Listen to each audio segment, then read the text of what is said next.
Good evening friends. Okay, हम लोग section C का टॉपिक कर रहे हैं मोटिवेशन। हमने इससे पहले जो वीडियो की थी उसमें कंसेप्ट पढ़ा था मोटिवेशन का, कि मोटिवेशन क्या होती है, और उसके टाइप्स भी कर लिए थे।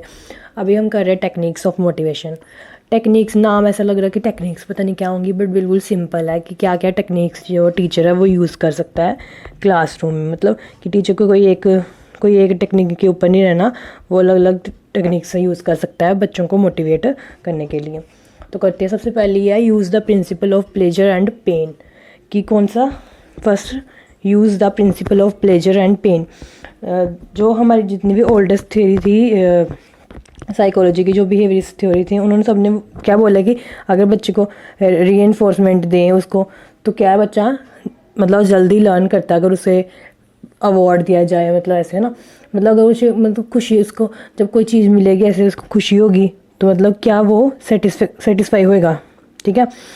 और जो पेनफुल एक्सपीरियंस है वो पेनफुल एक्सपीरियंसेस होंगे उसको वो फिर अवॉइड करेगा बच्चा। ठीक है।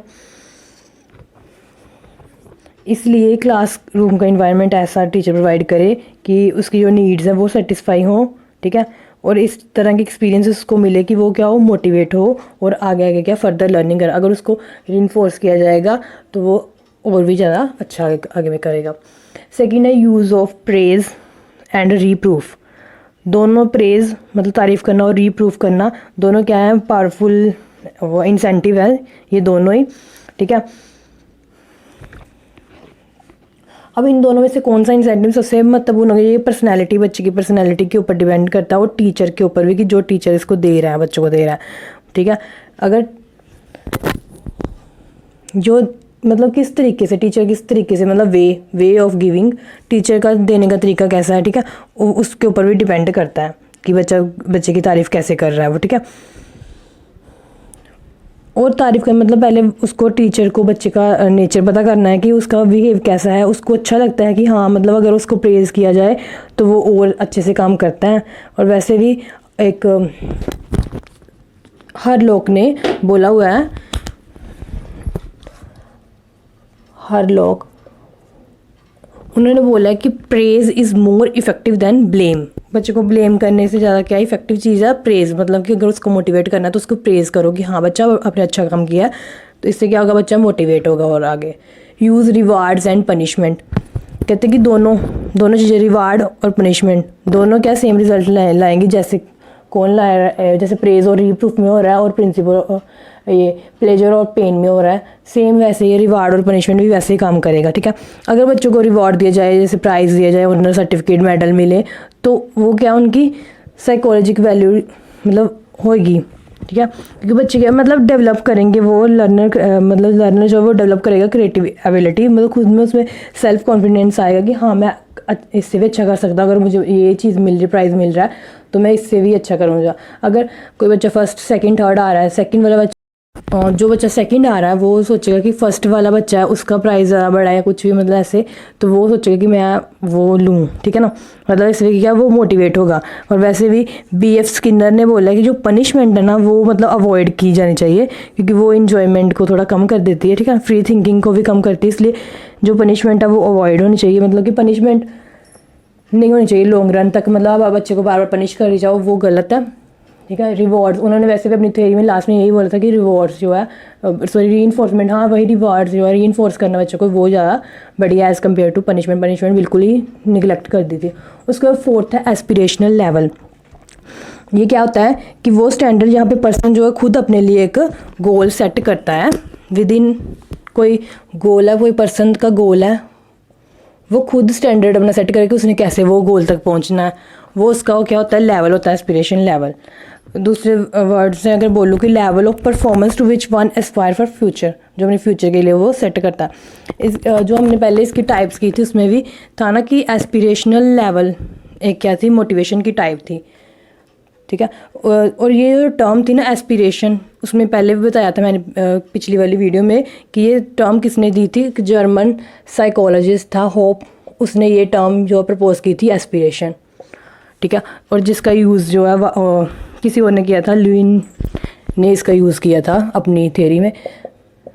जैसे हमने पढ़ा था कि ब्रूनर ने टर्म दी थी स्कैफोल्डिंग, और उसका यूज़ किसने किया? वाइगोस्की ने अपनी थ्योरी में किया था वैसे ही, ठीक है। और ये भी है कि एस्पिरेशन लेवल जो है, ठीक है, किसके ऊपर मतलब कि कौन कौन से इसके फैक्टर हैं, जैसे कि बच्चे की इंटेलिजेंस हो सकती है, सोशल इकोनॉमिक स्टेटस हो सकता है, उसके पेरेंटल रिलेशन हो सकते हैं, ठीक है, या एक्सपेक्टेशन जो चिल्ड्रन से की जाती हैं वो सब इसके पीछे हो सकते हैं, ठीक है। और हमने इसमें ये भी पढ़ा था कि एस्पिरेशन लेवल, इसमें जो लेवल मतलब कि जो बच्चा सेट करता है ना लेवल, वो कौन सा होना चाहिए? मॉडरेट होना चाहिए। मतलब कि मॉडरेट इन द सेंस कि बच्चे का, अगर बच्चे में कोई स्टूडेंट है, कोई भी लर्नर है, उसके गोल्स हैं और उसने मतलब अपने गोल्स जो है हायर सेट किए हुए हैं, गोल्स उसके हायर है एज़ कम्पेयर टू उसकी एबिलिटी से, तो वो बच्चा ना गोल्स अपने नहीं मिलेंगे उसको तो वो डिस्करेज होगा और वो आगे काम कोशिश नहीं करेगा। या फिर ऐसा हो कि उसकी एबिलिटी बहुत ज़्यादा है तो गोल्स उसने बहुत छोटे रखे हैं, वो भी डिस्करेज करेगा। बट उन्होंने बोला कि मॉडरेट होनी चाहिए, जितनी उसकी एबिलिटी है उसके अकॉर्डिंग उसके क्या होने चाहिए? गोल होने चाहिए, वही बच्चा क्या है सक्सेसफुल होगा, ठीक है। वो हमेशा क्या रहेगा? इनकरेज रहेगा अपनी कोई भी चीज़ को लेके, डिस्करेज नहीं होगा। डिस्करेज तभी होगा अगर उसके जो गोल्स हैं वो उसकी एबिलिटी से हायर या लो है, ठीक है। इसलिए गोल्स क्या हों उसके? मॉडरेट होने चाहिए, मतलब कि उसका मॉडरेट, या इसको और कह सकते हैं रियलिस्टिक होना चाहिए, रियलिस्टिक। उसके बाद नेक्स्ट पॉइंट है provide real life and symbolic model.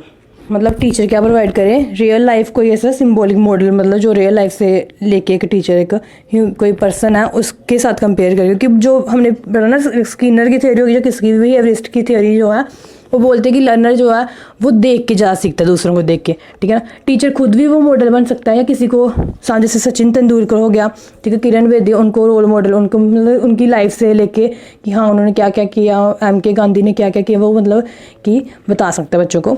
तो वो बच्चे क्या देख के कि हाँ उनकी लाइफ में कैसा रहा, वो बच्चे की बिहेवियर को ज़्यादा इन्फ्लुएंस करेगा और उसके एटीट्यूड को भी, ठीक है ना। इसलिए कहते हैं कि रियल लाइफ से होनी चाहिए वो मॉडल प्रोवाइड करे टीचर। उसके बाद अगली टेक्निक है प्रोवाइड अट्रैक्टिव इन्वायरमेंट। इसमें है कि टीचर जो है ना वो नीड करे, टीचर की नीड है कि वो प्रोवाइड करे effective physical, emotional, intellectual environment, तीनों, फिजिकल भी, इमोशनली भी, तो इंटेलेक्चुअल भी। क्या इन्वायरमेंट क्या होना चाहिए? इफेक्टिव होना चाहिए, ठीक है। मतलब कोई डिस्ट्रैक्शन नहीं होनी चाहिए क्लास में, जैसे लाइट्स की प्रॉब्लम ना हो, ठीक है, अटेंशन और ये ना हो, और ये भी हो कि मोनोटोमी ना क्रिएट हो, मतलब सिर्फ जैसे कि मोनोटोमी या एक स्टूडेंट का एक बंदे का रोल, ठीक है, रूल हो जिसमें, ठीक है, एक ही बंदा बोली जाए, वो नहीं होना चाहिए। और रूम भी अच्छा से होना चाहिए, और लाइट्स ऐसे सब कुछ चीज़ें और बिल्कुल सही होनी चाहिए, मतलब कि क्या है अट्रैक्टिव इन्वायरमेंट होने की, पढ़ने का भी मज़ा आए बच्चे को। उसका 7th पॉइंट है सेटिंग ऑफ गोल्स को सेट करना। कहते हैं motivation is goal oriented behaviour. कोई गोल होगा तो उसकी तरफ हम जाएंगे ना, नीड हमारी होएगी उस, तभी हम कोई कोशिश करेंगे। इसलिए टीचर क्या है बच्चे का हेल्प करेगा, ठीक है। ऐसे बच्चे सोचते रहेगा मैंने क्या करना है, मतलब अगर टीचर ने खुद उसको प्रोवाइड किया कि तूने आप आज इतना काम करके आओ या कुछ भी, ठीक है, ऐसे मैं बताती हूँ कि इस तरह से कर लिखना है ए, जैसे छोटे बच्चों को ए लिखाते हैं कि हाँ एक लाइन ऐसे, एक लाइन ऐसे और एक सेंटर में से, तो वो मतलब उसको अच्छे से पता लगा कि हाँ कैसे करना है मैंने, ठीक है। मतलब उसके गोल सेटिंग में टीचर जो है वो हेल्पफुल करे, ताकि उसकी जो टेंशन है वो रिड्यूस हो सके, ठीक है, बच्चे में, ठीक है, और उसमें इंटरेस्ट डेवलप हो, बच्चे को पता चले कि हाँ क्या है। जैसे एग्जांपल इसकी रहता है, जैसे टीचर से असाइनमेंट दे देते बच्चों को कि हाँ आपने असाइनमेंट बनाने कोई, ठीक है, असाइनमेंट दे दी पर बच्चों को असाइनमेंट ऐसे बोल दे कि इस पे बना दो, तो बच्चा कंफ्यूज रहेगा कि यार क्या करना है क्या नहीं करना, है ना। बट अगर टीचर बता दे कि हाँ आप इसके इंट्रोडक्शन लिखो, इसके ये ऑब्जेक्टिव्स होने चाहिए, ये सब चीज़ें इसमें चाहिए, ठीक है, ऐसे कंक्लूजन भी लिखना है, रेफरेंसेस भी लिखना है, सब कुछ लिखना है, ये सारी चीज़ें, तो बच्चे का क्या सेटिंग हो जाएगी, मतलब माइंड उसका सेट हो जाएगा कि हाँ ये ऐसे ऐसे मैंने इससे स्टार्ट करना और यहाँ तक पहुँचना है, ये चीज़ करनी, मतलब वैसे कह सकते हो। उसके बाद है एक्टिव पार्टिसिपेशन। टीचर का क्या है कि वो ऐसी टेक्निक यूज़ करे कि बच्चे की एक्टिव पार्टिसिपेशन हो, ठीक है, क्योंकि जब बच्चा जो है वो अच्छे से तभी सीख पाएगा, ठीक है, अगर क्या होगी उसकी एक्टिव पार्टिसिपेशन होगी किसी भी चीज़ में, ठीक है। अब टीचर के ऊपर डिपेंड है कि वो उसने कैसे बच्चे को एक्टिवली पार्टिसिपेट करवाना, ठीक है। और एक्टिवली पार्टिसिपेट में ये नहीं कि ये मतलब अकेला ये नहीं कि बच्चा बोल ले या कुछ भी, मतलब फिजिकली भी होना चाहिए, इंटेलेक्चुअल भी होना चाहिए, सोशली भी होना चाहिए, तीनों एस्पेक्ट्स उसमें आने चाहिए, ठीक है, कि बच्चे की पार्टिसिपेशन हो। उसके बाद है प्रॉपर इवैल्यूएशन। बच्चे की क्या होनी चाहिए? Proper evaluation. दोनों जो इंटरनल और एक्सटर्नल दोनों असेसमेंट ऑफ स्टूडेंट जो है वो क्या देते हैं उसको एक्सट्रिंसिक मोटिवेशन देती है ये दोनों चीज़ें। पर जैसे हमने पढ़ा है सीसीई में जैसे वो फॉर्मेटिव इवैल्यूएशन होती है उसमें क्या है वो अच्छा मोटिवेशन का काम कर सकती है क्योंकि उसमें जो छोटी छोटी चीज़ें उसमें उसको कोई बच्चा छोटा सा काम भी करता है स्मॉल वर्क में उसमें क्या मिलती है फीडबैक उसको मिलती है तो उसको मतलब उन्हें एरर्स पता चलते हैं फिर वो उस पर काम करता है मतलब स्टेप बाय स्टेप वो उसको रिड्यूस करने की कोशिश करता है। ठीक है मतलब प्रॉपर इवैल्यूएशन होनी चाहिए किसी हर एक पॉइंट पे कि बच्चे को बताना कि हाँ ये गुड पॉइंट है बहुत अच्छा है इसको और कीप इट अप और जो नेगेटिव्स हैं उसको थोड़ा बताओ बच्चे को भी थोड़ा कम करे। ठीक है उसके बाद नोवेल्टी मतलब कि कुछ नयापन होना चाहिए। ठीक है मतलब कि क्योंकि हर जो कोई नई चीज़ जब बच्चा देखता है ना तो उसमें क्योंकि हमारा जो माइंड है वो ऐसे सेट होता है कि नई चीज़ देख के खुश होता है कि हाँ क्योंकि पुरानी जैसे अगर लेक्चर मेथड ही चला जाए रोज़ क्लास में तो बच्चा बोर होएगा। तो अगर कुछ नया किया जाए तो बच्चा क्या है उसकी क्रिएटिविटी मतलब डेवलप होगी वो अच्छा इंटरेस्ट भी लेगा पढ़ने में। ठीक है इसलिए ये ज़रूरी है कि नोवेलिटी हो चाहे टॉपिक में लेके हो या क्लास की टीचिंग के मेथड में हो हर एक चीज़ में क्या होना चाहिए नोवेलिटी होनी चाहिए। उसके बाद है लर्नर सेंटर्ड अप्रोच कि क्या होना चाहिए लर्नर सेंटर्ड अप्रोच मतलब कि जो लर्नर है उसकी बात उसे मतलब सेंटर में रखना है उसकी बात मतलब उसको क्या चाहिए क्या नहीं उसकी प्रॉब्लम को देखना है। ठीक है उसके इंडिविजुअल के इंटरेस्ट को रख के फिर उसके बाद ही सब कुछ आगे होना चाहिए। ठीक है मतलब कि टीचर का रोल नहीं होना चाहिए लर्नर का होना चाहिए रोल इसमें ज़्यादा से ज़्यादा। बाकी आप लिख ही सकते हो क्या क्या इसमें हो सकता है। उसके बाद है linking new knowledge with past मतलब कि ऐसी टेक्निक ये भी टेक्निक ही जो टीचर है ऐसे मटेरियल बच्चे को प्रोवाइड करे कि कोई भी नई चीज़ सिखाने से पहले उसका लिंक उसने जो बच्चे ने पहली चीज़ सीखी हुई है ठीक है ना जो उसके पास्ट एक्सपीरियंसेस रहे हैं उसके साथ लिंकिंग करके उसको सिखाया जाए तो वो बच्चा क्या अच्छे से समझेगा। ठीक है इफेक्टिव होगी उसकी लर्निंग। ठीक है इनमें क्या ब्रिज बनाना उसकी पास्ट की नॉलेज में और जो न्यू नॉलेज है उसमें पास। उसके बाद अगला पॉइंट है सोशल मीडिया। सोशल मीडिया में क्या है कि जैसे बच्चे जो हैं आजकल ज़्यादातर सोशल मीडिया पे रहते हैं तो वहाँ पे मोटिवेशनल जो वीडियोस होती हैं वो इन्फ्लुएंस कर सकती हैं और मोटिवेट कर सकती हैं स्टूडेंट्स को। तो उससे क्या होगी बच्चों की लर्निंग क्या होगी इफेक्टिव होगी। उसके बाद है डेवलपमेंट ऑफ प्रॉपर एटीट्यूड। इस पॉइंट में क्या आ जाएगा कि जो एटीट्यूड क्या होता क्या एटीट्यूड बेसिकली कि हम किसी चीज़ को हमारा देखने का नज़रिया कह सकते हैं या कि हम कैसे रिएक्ट करते हैं कोई सिचुएशन हमारे सामने आती है उस पर हम क्या हमारा क्या रिएक्शन होता है वो हम एटीट्यूड में लेते हैं। ठीक है और ये एटीट्यूड वर्ड मतलब क्लोजली रिलेटेड है इंटरेस्ट और अटेंशन के साथ मतलब टीचर को ऐसा बच्चे में कैसा एटीट्यूड डेवलप करना है कि फेवरेबल एटीट्यूड डेवलप करना है बच्चे के लिए कि वो हर चीज़ मतलब हर कोई भी उसके प्रॉब्लम आए उसको एज ए प्रॉब्लम ना देखे उसको क्या देखे कि हाँ अपॉर्चुनिटी की तरह देखे। ठीक है कोई उसके सामने कोई भी प्रॉब्लम आती है वो ये ना अपने आप को डीमोटिवेट ना करे अपने आप को मोटिवेट करे कि मुझे प्रॉब्लम आई है मैं इसे अपॉर्चुनिटी की तरह देखूंगा और उस टास्क को क्या करूँगा कंप्लीट करूँगा। ठीक है ये चीज़ इसमें आ गई। उसके बाद है methods of teaching. Methods of teaching में क्या हो सकता है कि टीचर क्या अलग अलग मेथड्स जो है यूज़ करे। ठीक है ना टीचर क्या डिफरेंट मेथड यूज़ करे वो आ सकता है। इसकी लेक्चर मेथड होता है डिस्कशन डिबेट डेमोन्स्ट्रेशन। ठीक है learning by doing observation experimentation ऐसे मतलब अलग अलग मेथड अगर टीचर यूज़ करेगा तो क्या लर्निंग की होगी इफेक्टिव होगी और बच्चे को भी मज़ा आएगा पढ़ने में। उसके बाद है टीचिंग स्किल्स। टीचिंग स्किल का क्या है ग्रेटली इन्फ्लुएंस करती है मोटिवेशन का। अगर टीचर स्किल्स जानता है जिसको जितनी ज़्यादा स्किल्स पता है ठीक है वो क्या है उतना मतलब बच्चे को मोटिवेट कर पाएगा। स्किल्स जैसे कि skill of introducing the topic skill in dealing with learner answers skill in use of chalk board. ठीक है ये सारी स्किल्स अगर टीचर जितनी ज़्यादा स्किल्स यूज़ करेगा उसको पता होगा तो बच्चे भी क्या है मज़ा आएगा उनको भी पढ़ने में। इसके अलावा और भी टेक्निक्स हैं जितनी आप करनी चाहो कर सकते हो। क्रिएट नीड्स टू लर्न कि बच्चे को क्या ज़रूरत है मतलब बच्चे को नीड पहले क्रिएट करने की तुझे ये पढ़ना है कि वो पढ़ना है क्योंकि इस अगर फर्स्ट वाला कंसेप्ट समझ आएगा उसके बाद अगले वाला कंसेप्ट कर पाएंगे। ठीक है मतलब ये सारी चीज़ें इसमें आएंगी। उसके बाद ना एक ना मोटिवेशन साइकिल इम्पोर्टेंट है वो कर लेते हैं कि मोटिवेशन साइकिल क्या होता है। ओके मोटिवेशन साइकिल क्या होता है हमने मोटिवेशन के बारे में पढ़ा। ठीक है ना टीचर क्यों मोटिवेट करता है स्टूडेंट ताकि वो अपना काम क्या है मतलब बेटर तरीके से अपनी लर्निंग कर सकें इसलिए टीचर क्या मोटिवेट करता है लर्नर्स को स्टूडेंट्स को। ओके ठीक है अब सबसे पहले होती है नीड हमें किसी ना किसी चीज़ की नीड होती है तभी तो हम मोटिवेट होते हैं उस तरफ मूव करते हैं ना। ठीक है नीड सबसे पहले क्योंकि need is the mother of all invention कोई भी इन्वेंशन हो तभी होती है अगर उसकी ज़रूरत हो। ठीक है नीड हमें होते नीड दो टाइप की हो सकती है, प्राइमरी नीड्स होती हैं हमारी और सेकेंडरी नीड्स होती हैं। ओके, प्राइमरी जैसे बायोलॉजिकल नीड जैसे कि हंगर, स्लीप, ठीक है, भूख प्यास नींद, ये हमारी क्या प्राइमरी जो मतलब कि हम प्राइमरी नीड्स जो कि हमें सर्वाइवल नीड्स कह सकते हैं।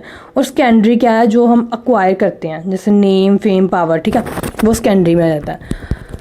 तो सबसे पहले क्या इस मोटिवेशन साइकिल में सबसे पहले क्या हमें कोई चीज़ की नीड होती है, ठीक है, जैसे एग्जांपल कि हमें खाना चाहिए, ठीक है, भूख लगी है, खाना चाहिए। तो नीड के बाद क्या आएगा, ड्राइव। ड्राइव क्या है, यहाँ पे हमें क्या था, खाना चाहिए, ठीक है, फूड की नीड है। ड्राइव क्या चीज़ है, हंगर, हमारी भूख, वो हमारा क्या ड्राइव का काम करेगी, ठीक है।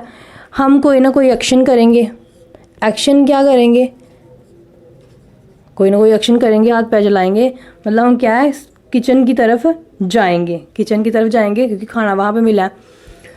तो हमारा गोल भी होगा कोई ना कोई, और गोल क्या चीज़ क्या है, गोल है हमारा किचन, कि वहाँ पे अटैक करना है, ठीक है, मतलब गोल डायरेक्टेड बिहेवियर कि वहाँ पे जाना है, ठीक है। जब हम वहाँ चले गए तो हमें खाना मिल गया वहाँ पे, तो हमने क्या हमें क्या अचीव हो गया ना, तो वो क्या अचीवमेंट की हमने क्या, हमें खाना खा लिया, हमारी क्या रिड्यूस होगी, भूख ख़त्म हो गई, मतलब क्या होगा, उसके बाद रिडक्शन होगी हमारे नीड की, रिडक्शन थोड़ी बहुत ही कह सकते हो, रिडक्शन ऑफ अराउजल,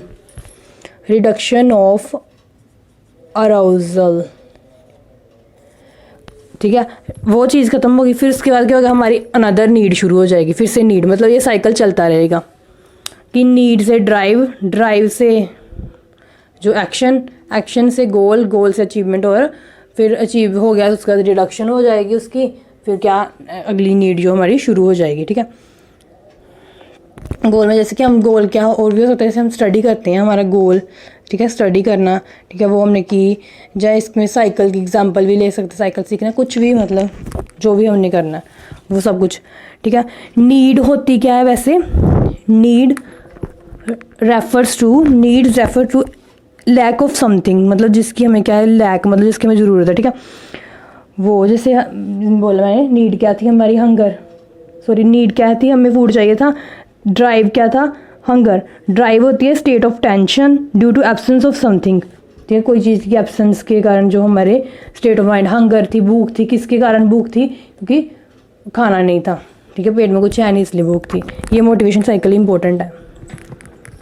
तो इसके साथ टेक्निक्स हमने कर ली हैं, पूरा मोटिवेशन का कंसेप्ट, उसकी टाइप्स और टेक्निक्स ऑफ मोटिवेशन कर लिया। जो हमने टाइप्स करी थी, मोटिवेशन की टाइप्स करी थी, 2 टाइप्स करी थी, एक मोटिवेशन 2 टाइप की, एक प्राइमरी और एक सेकेंडरी।